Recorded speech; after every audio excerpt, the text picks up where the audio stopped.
engagement corporate portfolios. He's going to be taking us through an interactive workshop, so I hope you all came prepared with pens and paper and here to work. To learn how to apply the City of Hamilton's Public Engagement Complexity Matrix on projects.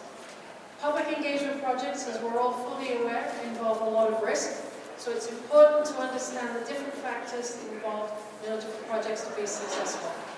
Please join me in giving John a warm welcome. Thank you.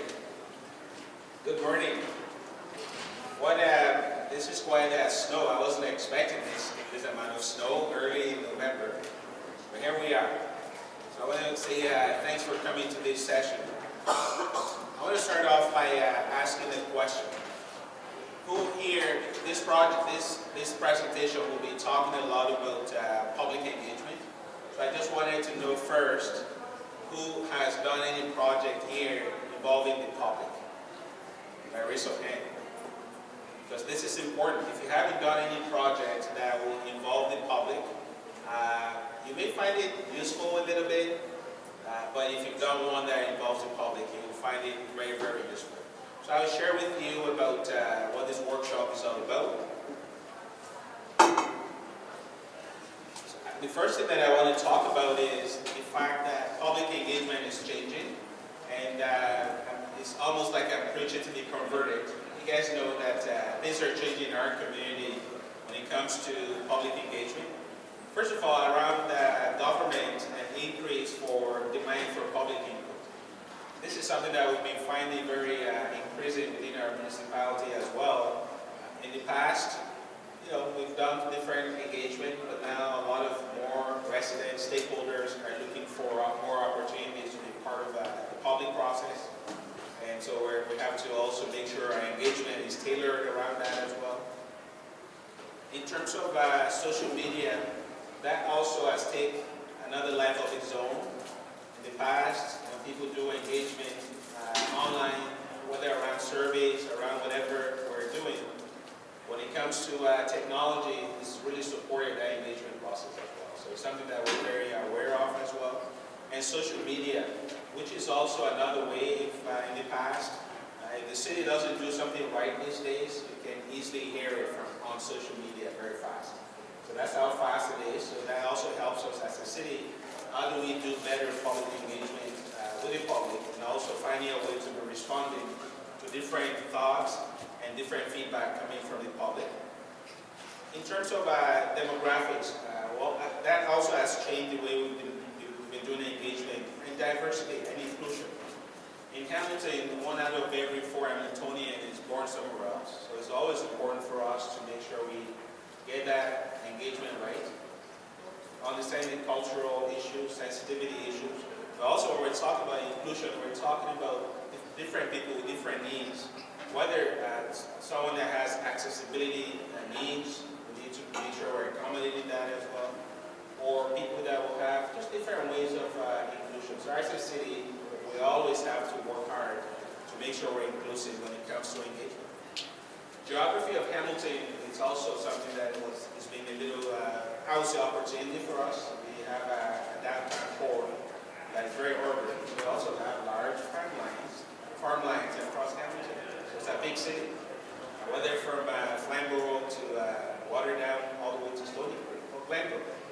It's a big city, so when we do engagement, we also have to push ourselves to make sure we're not just talking about engagement in the downtown core. How do we get to the farmlands? How do we get to all those outskirts of the city to make sure we're able to capture a broader voice as well?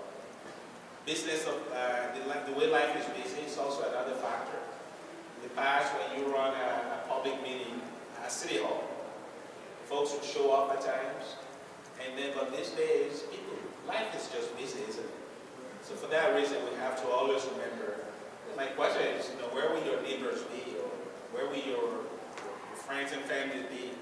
Will you rather be taking your kids to soccer games or to hockey games, or you want to come to chime in on a project that the city hall is doing and it's being held in downtown Hamilton? That's a question. So our job will be finding a way to make sure engagement is not just traditional engagement, but also have to increase those opportunities to connect to people where they are. Legislative and non-legislative engagement is another factor for us. If something is legislated under, whether it's a Climate Act or Heritage Act, something that we have to do that is being imposed on cities, we also have to make sure, yes, even though it's a legislative engagement, is there any element of creativity within this? We always have to look at it. So it's not about, I've got about 4 people that showed up at our PIC meeting. In fact, I've been to some PIC meetings. One day I went to a meeting, only one resident showed up, and then he got about 10 consultants in the room. They're ready to survive. Have you guys been to any of those meetings? So then the question becomes, why bother? And the reason for that is it's legislative, we got to do it, and just ready to check a box, and everybody's ready to move on. But how do we make sure there's creativity around the way we do engagement, even though if it's legislative? Whatever is not legislative, we have a lot of more wiggle room around that, so that's also important to make sure it's also as creative as possible. And the last is making sure engagement is beyond what we call the STPs. Maybe wondering what kind of acronym is that, STPs.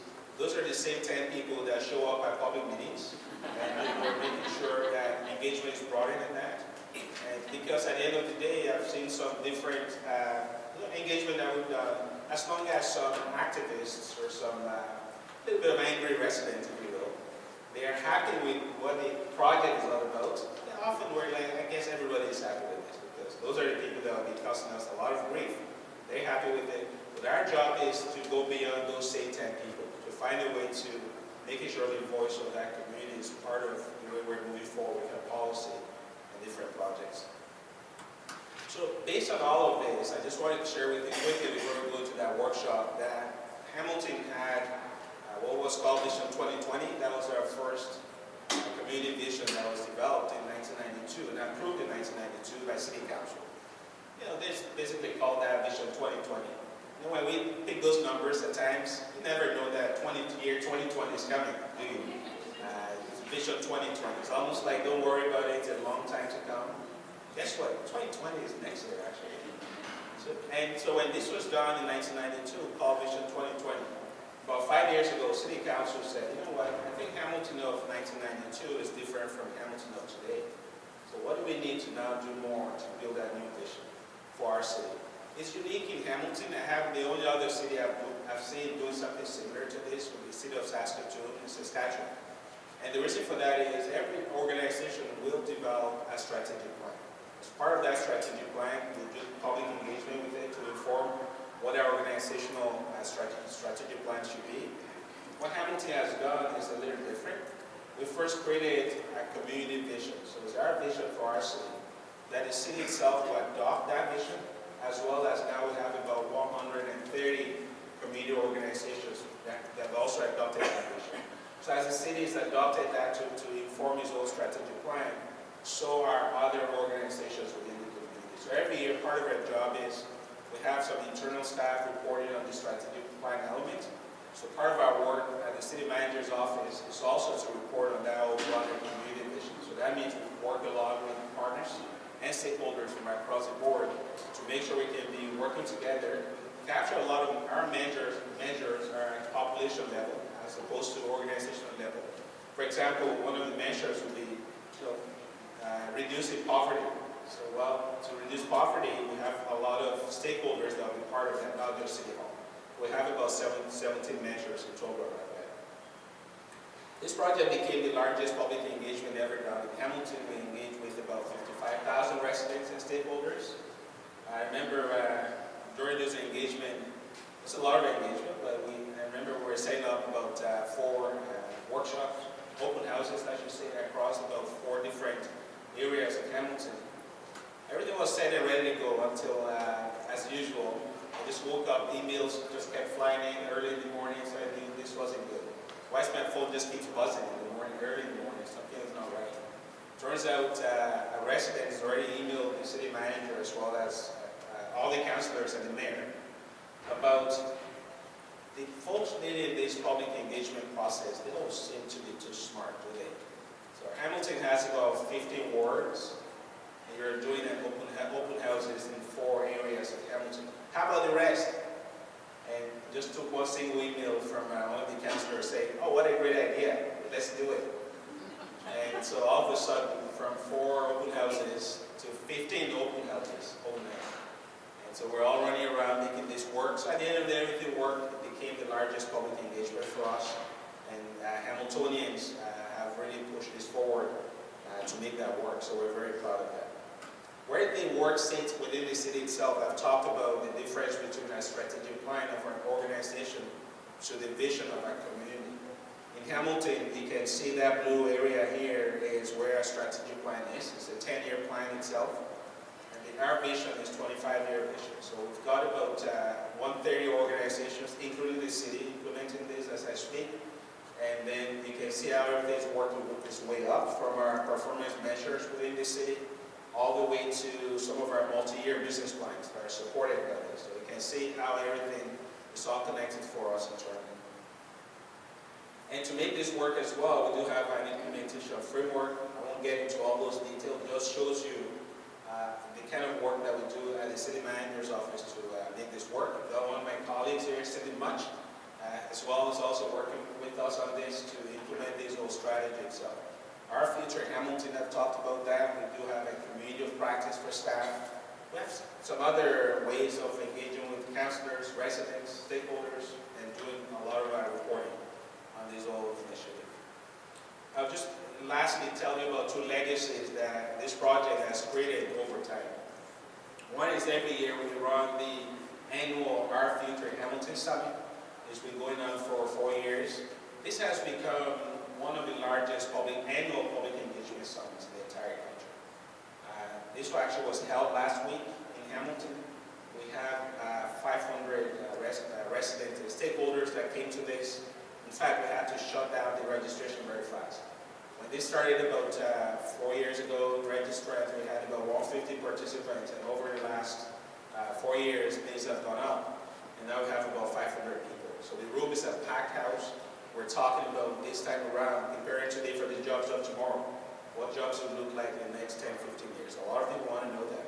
So that's very important for us. A year ago, we're looking at public safety in a connected world.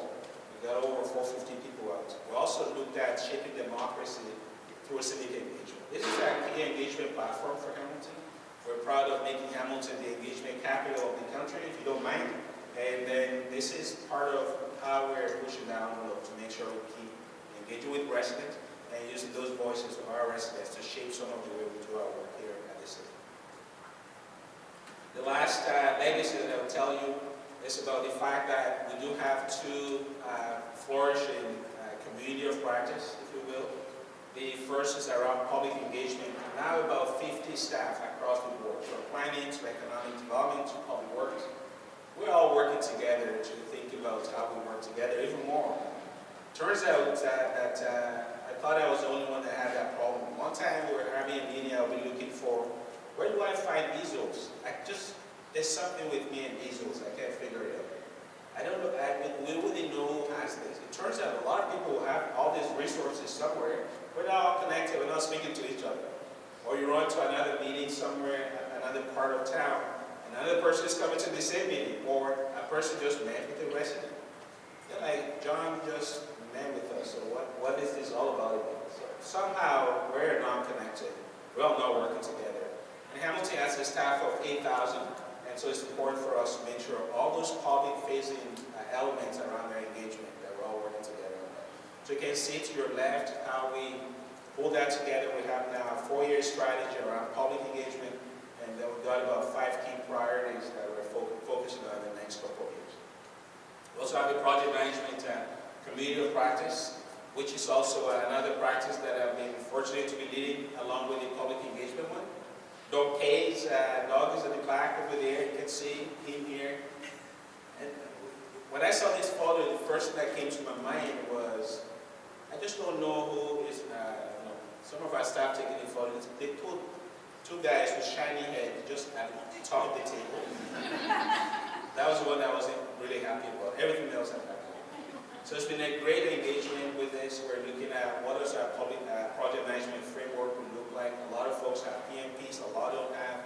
My philosophy around project management is, at the end of the day, we have to find a way to be working together and to be making sure we're looking to value for money. We're looking to more of our integration within our systems. and visual practice as well as we're pushing that on. Now, back to the workshop. The city has something, okay, I'll show you where. So if you have done, how many people, are you aware of project management, public engagement spectrum? Public engagement spectrum. Have you ever heard of inform, consult, involve, collaborate, and empower? You guys have heard of that? Perfect. So that will be, this will be very useful. What we've done on this is this. Because leading the public engagement practice for the city. Myself, I'm also a project management professional. So I've realized as well that public engagement is all about project management. So the question is, how do we marry both of them together? So that is what this complexity matrix has done to help us to start to think about how do we do a better public engagement using all the nexus that are important, but not heavy project management element, but taking those good elements from project management and let's marry that with public engagement to be able to do a better job. So what you have in front of you, which is, I'll walk through that. I want you to sort of take a project at your table. What that project is all about is, if a person at that table, you've done a project that involves the public. So this will be very useful. So obviously this will be available at the end of the presentation for the organizers. You can have access to it directly. But I just wanted you to walk through this, then we can start to, if you fill that out, you can use just one single project at your table that somebody has done and involves the public, and then we can sort of walk through it. And then I'll tell you what the results looks like at the end. Well, let me go back here. So essentially, you want to know how complex is my public engagement project, because that will help you in terms of what tools you should be using, what engagement you should be knowing, and also what training you may need as well to be able to do a better public engagement. Because public engagement, as you know, at the end of the day, you may be the best project manager in town. It doesn't guarantee you success when it comes to public engagement. So this will help a lot to be able to shape and to help you to think more deeply around those elements of the public engagement. So number one is, why don't we walk through that? So the public engagement spectrum itself, we've talked about, there are about 5 areas of it. By the way, this is part of the IAP2, International Association of Public Participation, that talks about public engagement has 5 elements to it. One is about informing. If a road is being closed because there's an accident, you're just sending out information that the road is being closed. You don't need to engage the public to say, do you think it's a great idea to close that road so that we can do some investigation? We don't do that. So that's what informing is all about. We're just basically informing the public about something. You don't need their opinion on it. You're just informing them. Consulting is, you're consulting with them a little bit. You want to get a feedback on certain issues so that you can do a little bit of analysis. When it comes to involve, you want to work directly with them as well to be able to learn from them and then help them to, in terms of, understand their concerns and their aspirations, so that they can incorporate it into that project itself. Collaborate to be around, partner with you, will be heavily involved in this. Your input actually will heavily shape how we go on this project. And the last is empowerment, which is essentially saying to the public, you know what, you make the decision. You're the one, you're making that decision 100%. Whatever you tell us, that's what we're going to be doing. Example of empowerment to be elections. Then of the voters get out to vote. So whoever they're voting, we had a majority government. And now we have a minority government, thanks to the public and voters. So that's part of empowerment. And you can see some of the examples around this. So taking that project that you are thinking about that project, that you want to walk through this. So the first question is, what spectrum? First of all, write the name of that project on the top. See if this can point to me. All right, so write the name of your project right on top of here. It's my pointing through, okay? I can't see it. This is wrong. So then the first question will be, given the definition that I've just told you around what kind of project it is it to just inform the public, don't need their opinion, and along the way to empowerment? The first question to you will be on that project that you're going to be choosing. What is the spectrum? Where did that fall under? So put a score on it, discuss that and put a score. Is it so anywhere from 4% to 20%, depending on what that project is? So Tracy, who's part of our team, is actually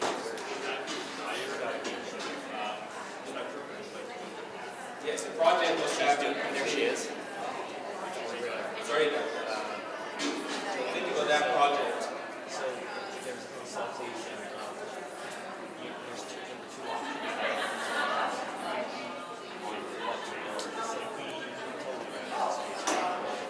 Many different areas, many different locations, and the ability to consolidate it here.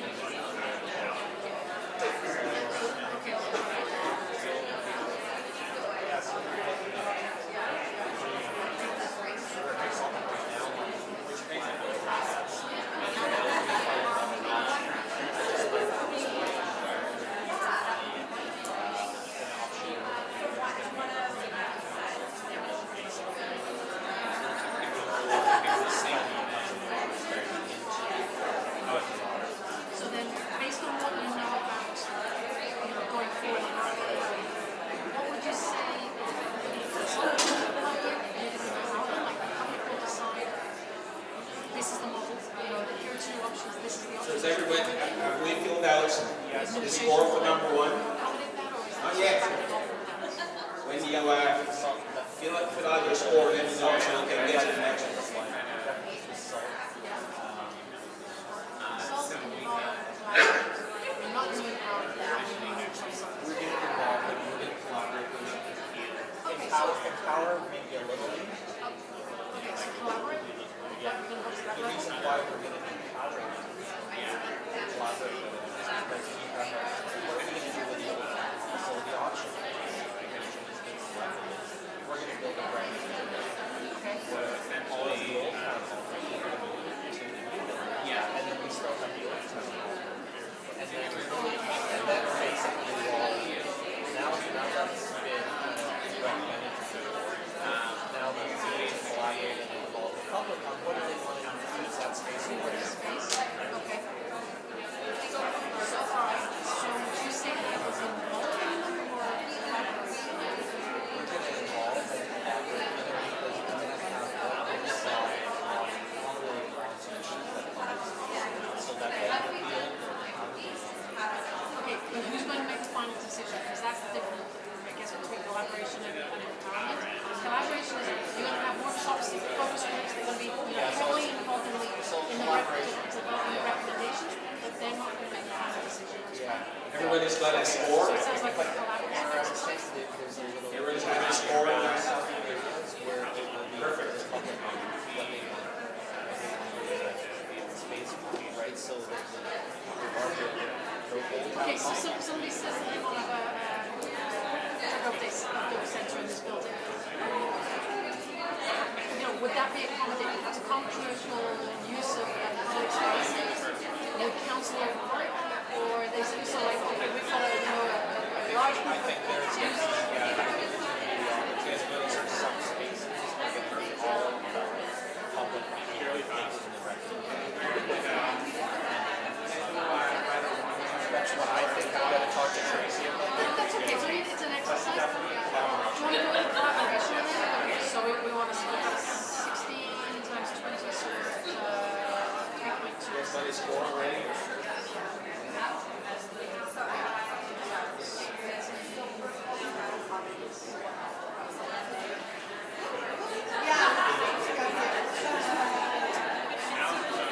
So if it's performing, it's 4%. It's evolving, it's 20%, and then there's a 20% weight for that element. So the score would be 20 times the 20 will give you the maximum of 4 points on that. So direction, legislative, non-legislative city leadership. City leadership, so council directed, not legislative.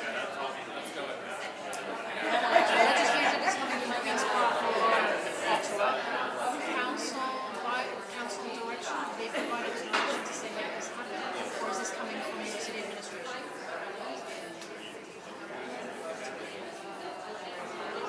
pilot next month. Okay, I mean, for something like this, that makes perfect sense because council level afterwards. It's more than a senior. They're going to recommend. Because that's it, that's They're going to departmental.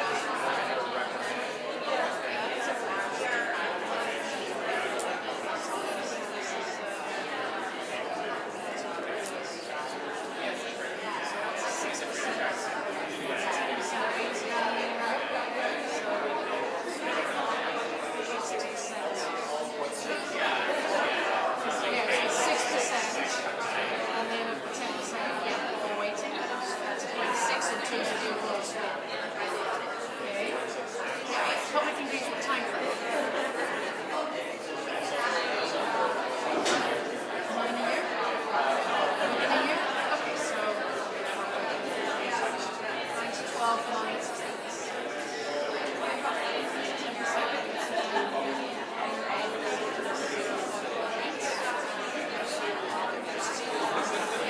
Yeah.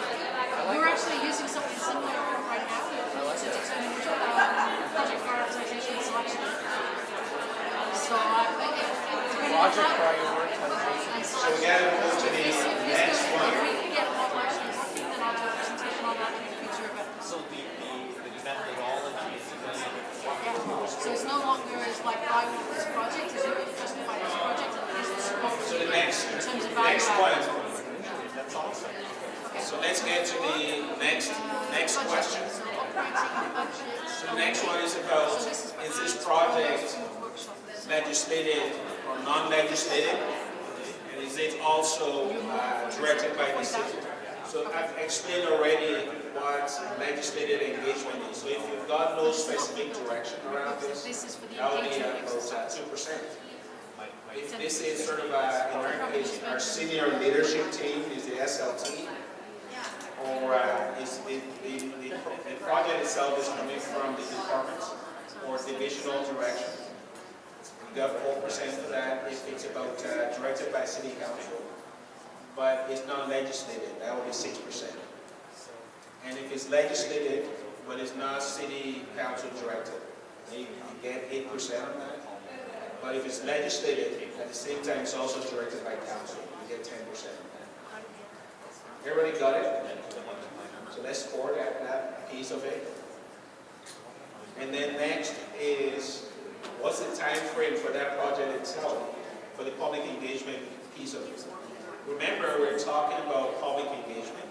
So I want to say that your project may be a 2-year project, or a 5-year project, or a 10-year project, where we're only talking about the element of public engagement in this. So if your project is a 2-year project, or your public engagement component of it, is it,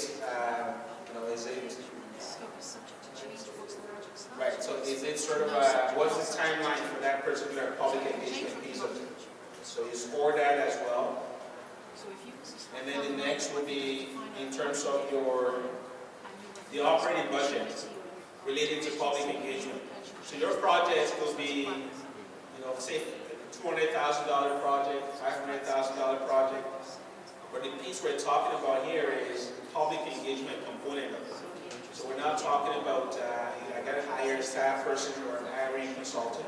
We're talking about the budget related to the public engagement piece of it. So you got to find a way to think about it. So your project will be $100,000, but the public engagement component of it will be about $20,000, $30,000. So you got to score that. And then the next will be how flexible is the scope of that project. Scope flexibility is always key. You guys should know that as project managers. When it comes to public engagement, if your scope is not flexible, often it's a good thing, because that helps you to be able to achieve your goals as set out in your project charter or project management plan.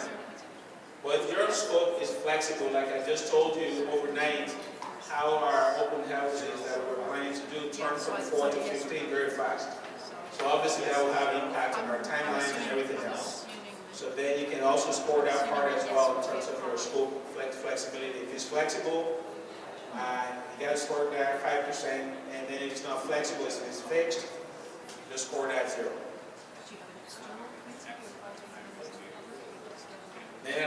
piece that is also important is about who are you engaging with? Are you engaging, having that team of internal stakeholders and external stakeholders? If you're having both, you can also support that as well. As you know, the more stakeholders you have involved on projects, the more risks potentially we're talking about.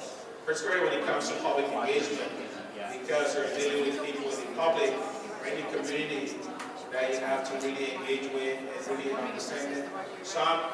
You know how many individual coffees that I've had with people or the team will have with people? Just because somebody was not happy about something, it just helps you, it drains you out a little bit at times. But that's also part of the public engagement process. So that will be a risk factor as well. So the last part that I want us to think about as well, it's about having incorporated some elements of project management. And they brought that very closely here. So number one, let's think about 6 risk factors that can also impact public engagement projects. One is about, are councillors involved with this? Is this project will be done in some other words?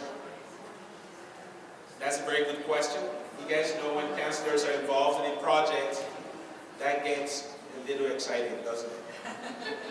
And so that's why it's important when a councillor is involved, that also has some elements of risk factor. So you can also score that 5% or either 0 or 5%. Then the next is about local media. Would it be writing about this? Sometimes, in the case of Hamilton, the project that I just told you, in fact, the project was, they tried to do it, that didn't work out. So I was sort of hired to lead that project. They didn't tell me anyways when I came to lead the project. They hired a consultant to do it. It didn't work out. The consultant was fired. And they brought me to sort of lead this. I didn't know. When I got that job, I wasn't too happy at the beginning because if I knew the project was problematic at the start, I could have used that to negotiate maybe more pay or more vacation or something. I didn't know that. I just showed up and I was like, sure, I'll do more vacation. More pay, more vacation. So that didn't work out until I was all in and I realized what had occurred. And obviously, thankfully, with all the team members, my team as well as all the partners that we work with, we're able to wrestle that out and able to accomplish what we set out to do on that project. So that means in our case, a lot of local media, they had interest in it. Will Hamilton be able to create a new community vision? That's scary, right? When you see those headlines, and then obviously throughout the entire project process, they were following what is happening on this project. So there's a big risk factor to it as well. The next is about, I'm not sure about your city, but in Hamilton we have a lot of activists, but some prefer to call themselves advocates, if you will. We have them everywhere. And so they always follow key projects of the city, and often they will give us a lot of grief. And when you do something right, they may not tell you you've done it right. They'll find something that's not good with it. And then we've got a lot more who are very, very great residents, great partners and stakeholders. So we work with all of them, whoever comes our way. The question is, are there any of those local activists or advocates who are interested in your project? If it is, you are in for a long ride, I'll tell you. Because on social media, constantly, they'll be writing stuff, they'll be sending emails to the mayor and councillors, and constantly be on you. That's another big risk factor as well that we can support. And also in terms of EDI length and framework, increasingly, cities get more diverse. So the way engagement used to be has changed, and we have to make sure that we're engaging from an EDI point of view, and then that's also a key factor as well, so that's perfect, so that can be scored. And then last but not the least is about, if this project doesn't work out at ease, for some reasons I've moved on to another role, they're like, you know what, we don't want this project anymore. Would that be sort of a backlash in the media? Would there be a lot of a backlash from the community? That's another factor. So when you score all of that, that should add up to a score. So I want to ask, how many, anybody anywhere from 90 to 100%? Raise up your hand. 90 to 100%. You add it all up, 90 to 100%. Okay. How about anywhere from anywhere from 85 to 100%. 85 up, no 85 up. Anywhere from 75 to 85. Great. What's the name of your project that you? The development of the community safety and well-being. Okay. Which city? Niagara. Okay. So that's 85 to, what's your score? Yeah, 80. So we got a project here that scored 80. So that's from 75 to 85%. Anywhere from 65 to 75%. Anybody else? 65 to 75. Okay. Next is 50 to 65. 50 to 65. What's the name of your project? I'd say it's probably the strategic planning.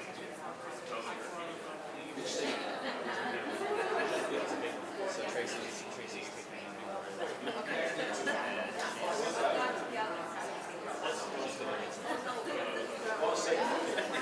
And lastly, anywhere from 40 to 50. 40 to 50. Anything under 40.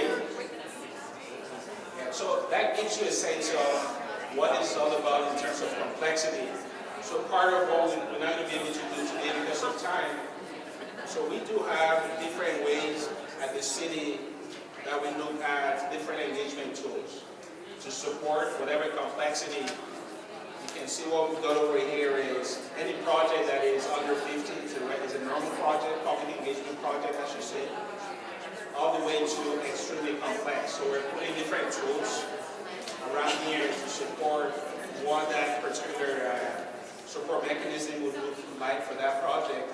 And also we do a lot of project management tools as well that will support that. So essentially that will be the end of the workshop. Thank you very much for the opportunity. Thank you very much.